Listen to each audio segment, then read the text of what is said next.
amin na hindi ko makalimutan. Sabi niya, isa sa inyo, tatayo rin sa entabladong ito at magbibigay rin ng inspirasyon sa mga kabataan.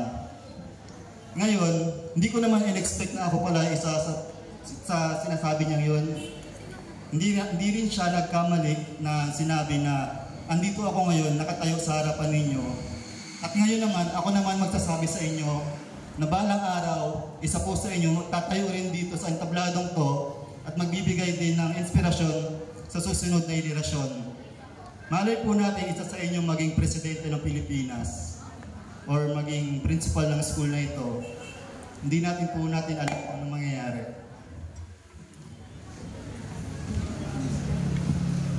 Naalala ko rin, nung elementary ako, high school, and even college, hindi ko rin naiparanas sa mga magulang ko kung paano tumayo dito sa entablado. Hindi rin kasi ako ganun kagalingan sa school. Hindi rin ako, wala akong medal, wala akong award. Hindi ko naiparanas sa kanila kung paano tumayo, paano ako sabitan ng medalya dito. Hindi ko rin naiparamdam sa kanila kung paano pumunta at magsabit ng medalya sa akin. Pero ngayon, lubos ko nang naunawaan ang rason kung bakit. Sa aking ama, Jose, sa aking ina, Judith, na nandito ngayon, maraming salamat sa lahat ng sakripisyo. Salamat sa lahat ng pagmamahal. Ngayon, kami naman po ang babawi sa inyo. Alam ko naman proud na proud kayo sa aming mga kapatid. At makakatiyak kayong di ko kayo pababayaan. Mahal na namin kayo.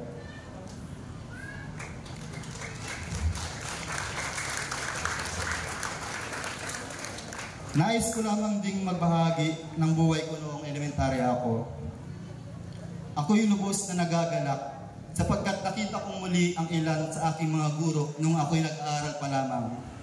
Ang iba sa kanila ay retired na, ang iba naman ay nandito pa rin at hindi ko makupas ang kanilang ganda. Hanggang ngayon. Yes ma'am, kasama kayo lahat. Si Madam Mercedes Ocanto, yung pinakaunang naging guro ko sa paaralang ito. Kinder po kami noon. Sadyang si Ma'am Canto ay napakabuting guro. Alam naman natin na kapag sa kinder, talagang mapasaway pa. Pero talagang si Ma'am ay naalala ko kay Ma'am noon, kahit galit siya, yung boses niya steady pa rin. Kahit pagalitan ka niya, kahit sigawan ka niya, hindi ka matatakot dahil parang malambing pa rin siya pakinggan. Nung grade 1 naman ako, teacher ko si Madam Terry Fernandez. Naalala ko kay Ma'am, pinapagalitan ako niyan dati. Kasi bata pa na ako, gustong-gusto ko na talagang gumuhit. Gustong-gusto ko na mag-drawing, gustong-gusto mag-drawing. Meron kami sa may parking kami sa bahay. Lupa pa siya noon, hindi pa siya semento. Tuwing umaga, pag wala kaming pasok, nagdodrawing ako dun sa lupa. Tapos yung dinodrawing ko noon, sila Son Goku, sila Vegeta, yung mga anime characters. Na yung pagdodrawing ko na yon, yung na-adapt ko naman, papunta sa school. Si Madam Terry, pag nagsusulat siya, bago ka maimalis, kailangan matapos namin lahat yung sinulat niya sa pisara. Yung notebook ko noon, lecture. Tapos sa likod ng notebook, puro drawing. Mas marami pang drawing yung notebook ko noon kaysa sa lecture. Kaya hinahanap niya noon yung ibang page. Tapos pinatawag niya yung nanay ko. Hindi ko rin makalimutan yun. Grade 2, picture ko, Ma'am Terry, thank you po sa pag-aaral sa amin. Thank you sa pag-aalaga. Grade 2, picture po namin si Madam Zenaida Munda. Si Madam Zenaida, pag nag-recite siya, dapat tahimik yung lahat. Gusto niya tahimik. Pero kami, mga magkakatabi doon, magulo kami. Hanggang sa may nag-recite, mas maingay kami, narinig niya kami. Ang ginawa niya, piningot niya kami 4. Pero kahit dahil naman doon, natuto rin naman ako, nang napingot ako, natuto na akong tumahimik, pero hindi naman ganun ka sakit yung pingot ni Ma'am noon. Grade 3, si Madam Violeta Pabo na yung picture namin. Tuwing alas 12 ng tanghali, naglalaro kami dyan. Katirikan ng araw. Tapos matatapos kami ng alauna ng hapon. Tapos si Ma'am Violeta, galit na galit noon kasi madudungis kami. Yung damit namin noon na puti, nagiging kulay brown. Tapos yung iba ko pong mga kasama, puro sugat pa. Ang ginawa niya, dahil sa galit niya, pinalinya niya kami sa labas. Bago kami pumasok, may stick siya. Tapos pinalo niya kami isa-isa. Hindi ko rin makalimutan kay Ma'am yung sako. Kapag nakakita ko ng sako, si Ma'am yung naalala ko. Dahil nung naglilinis kami sa classroom, pinatupi niya sa akin yung sako. Pero hindi ako marunong magtupi pa ng sako. Tinawag niya yung classmate ko para turuan ako. Mula noon, natuto rin ako magtupi. Kaya pag naalala ko, pag nakakita ko ng sako, si Ma'am Pao na yung naalala ko. Grade 4, teacher po namin, the legendary si Madam Aurora Karamat. Si Madam Aurora naman, nung naalala ko sa kanya, hindi siya madamot. Lagi siyang may pamerienda sa amin. Isang beses sa 2 linggo, meron siyang papansit. Minsan yung mga binanlay pa. Tapos, hindi siya, gusto niya busog kami palagi. Si Madam Aurora din yung nagturo sa amin paano magtanim. Dahil nung sa class namin dati, umaga pa lang, kailangan na namin mag-garden. Meron kami garden dati doon sa may gilid. Nagtatanim kami ng talong, okra, tsaka kamatis. Kailangan bago mag-graduation, bago mag-flag ceremony, ay nakapagdilig na kami. Tsaka nabungkal na namin yung lupa. Tapos, dahil doon, natuto rin ako kumain ng gulay. Dahil na-appreciate ko kung paano ang hirap na pagtatanim. Kaya, kay Ma'am Aurora, salamat sa turo niyo po sa amin. Grade 5, teacher ko po nun si Madam Annalisa Lagota. Hanggang ngayon, yung ngiti niya ganun pa rin. Pag nagtuturo siya, yung smile niya hindi nawawala. Mainhin pa rin yung boses niya. Kaya pag nagalit siya, parang ganun pa rin. Kaya ma'am, thank you po sa turo niyo sa amin. Naging teacher din po namin si Madam Marlene Canabe, ng grade 5. Si Madam Marlene, pagpasok namin sa school, sa room niya, hindi siya humingiti. Parang yung aura niya, parang dapat mag-aral ka palagi sa pag-class na niya. Naalala ko noon, nung klase niya, pag di ka nakapag-recite, kailangan kang tumayo hanggat di ka nakapagsagot ng tama. Isa ako sa maswerteng natawag niya. Hindi ako nakasagot ng 3 beses, kaya tumayo ako hanggang pagtapos ng klase niya. Kaya Ma'am Marlene, salamat din po. Grade 5 naman, grade 6 naman, Madam Zelly, Ma'am Zinaida Ballesteros. Cruise pa siya noon, dalaga pa siya noon. Yung naalala ko kay Ma'am, pag nagtuturo siya, dapat makinig ka sa kanya dahil hindi ko alam kung uso pa yung pingot ngayon dito eh. Naalala ko may event noon sa school. Tapos, hindi ko alam kung quiz bee siya. Lahat ng school, mga school sa Magtaking, sa Mat, nandito lahat sila. Tapos, sabi ni Ma'am Zelly sa amin, wag daw kami lumabas dahil busy sila. Tapos isulat namin yung sinulat niya sa blackboard. Ang ginawa naman namin, dahil sobrang kulit naman namin, at na-curious din kami dahil may mga bagong estudyante, na lumabas din naman kami dahil matigas ang ulo namin. Tapos nakita kami ni Ma'am Zelly. Ang ginawa namin, nagsitakbuhan kami, pero huli ng lahat, namukha niya kami, may dala siyang stick. Isa ako sa maswerteng napalot ni Ma'am noon. Isa rin sa naging teacher ko nung elementary, si Madam Rebecca Temporal. Hello, Ma'am. Si Ma'am naman, sa lakas ng boses niya, dapat makinig ka sa kanya eh. Naalala ko noon, pag nag-ano siya sa Pilipino, dapat makinig ka dahil sigurado yung pagagalit ang kanya pag-English. Isa pa sa naalala ko kay Ma'am, hindi kami nakagawa ng assignment. Ang ginawa niya, pinapila niya kami sa table niya. Tapos yung mga walang assignment, yung mga kamay namin nakasalapag sa table, meron siyang stick na maliit, pinagpapalo niya kami sa isa. Mula nun, gumawa na kami ng assignment sa kanya. Meron pang isa, nung hindi kami nakadala ng libro, pinalabas na kami yung mga walang libro. Kaso, yung ginawa namin, imbis na tumayo dyan, nagkantin na lang kami para hindi kami makatambay.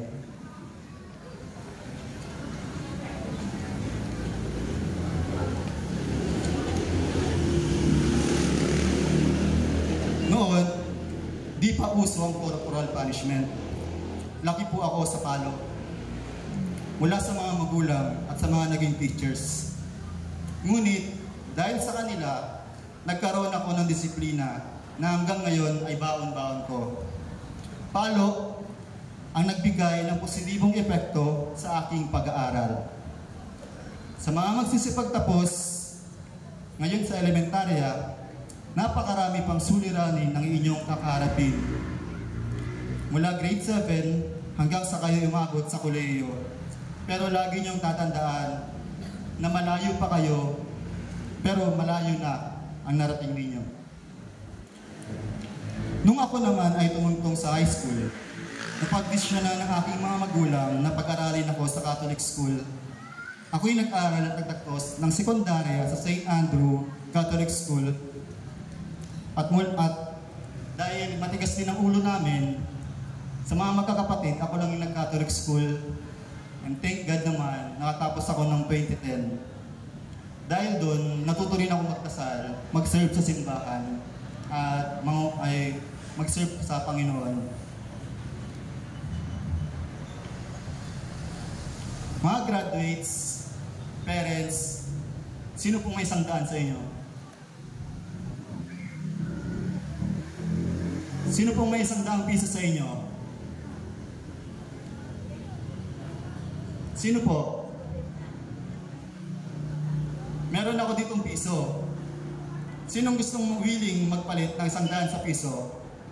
Sinong gustong mag-take ng risk na ipalit yung 100 nila sa piso ko? Wala? Walang gustong mag-take ng risk?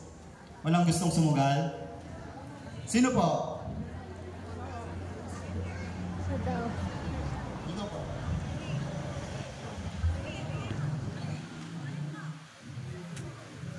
Pangalan? Jasmine Dale. Ba't mo ipapalit yung 100? Kasi po mas mahalaga pa po yung piso. Sa akin na to palit ko yung piso. Pero syempre, joke lang. Yung piso, papalit ko yung 100. Papalitan ko ng 500. Dahil nag-take siya ng risk, hindi siya natakot. Syempre, pag sinabi ko 500, dapat tayo magbibigay ng 100 sa akin.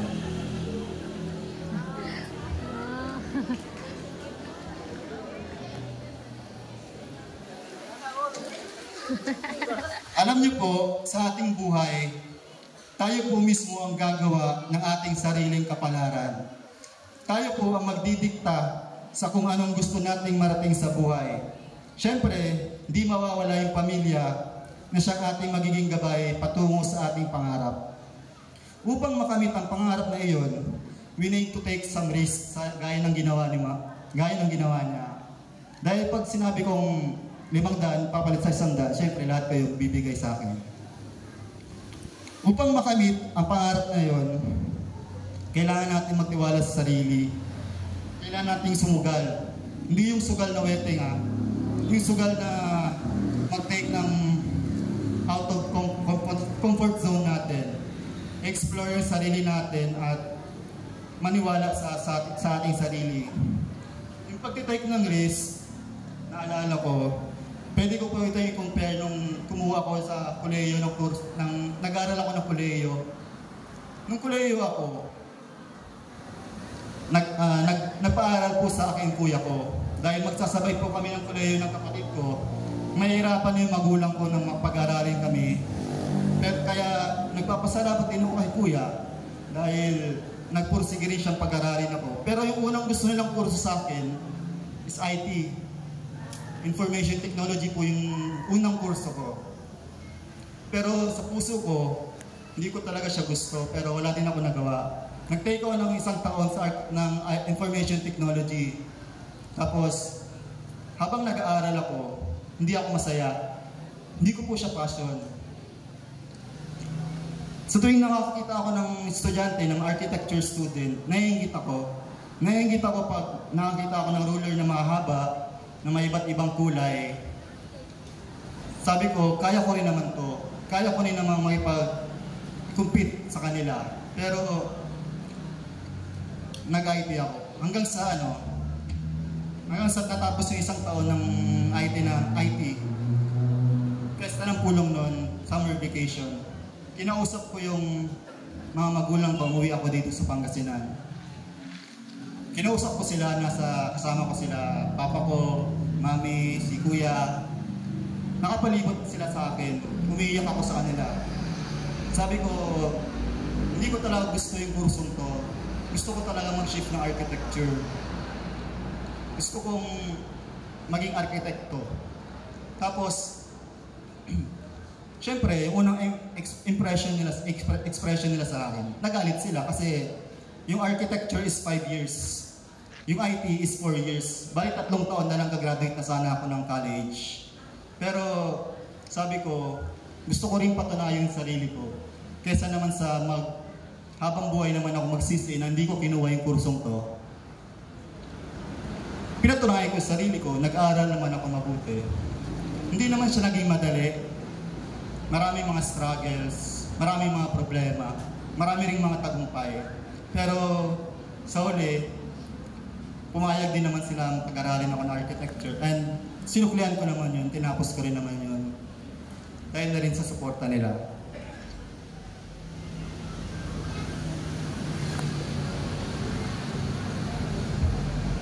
Bago ko tapusin ang aking talumpati, maaari ho ba tayong tumayo ulit, mga graduates? Nais ko po sanang manumpa kayo sa harapan ng inyong mga guro. Taas yung kamay natin. And repeat after me po. Ako si, lakasan po. Ako si,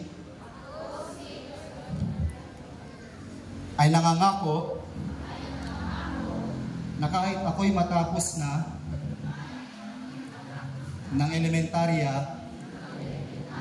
at makatapos ng sekundarya at magkaroon ng asawa at anak, nangangako ako na patuloy ko pa rin igagalang ang aking mga pamilya at aking mga guro. Maraming salamat. Pwede na kayo.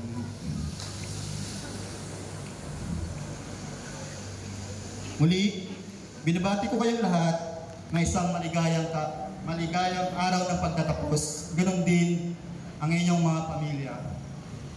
Muli, ako po si Jesse Macaraeg Manikdem, isang arkitekto. Ngayong nalalapit na eleksyon, marapat lamang na mag-iwan ako ng isang katanungan sa inyong lahat. Bilang isang mamamayang Pilipino, ano nga ba ang magiging papel at ambag ko sa bagong Pilipinas? Maraming salamat po.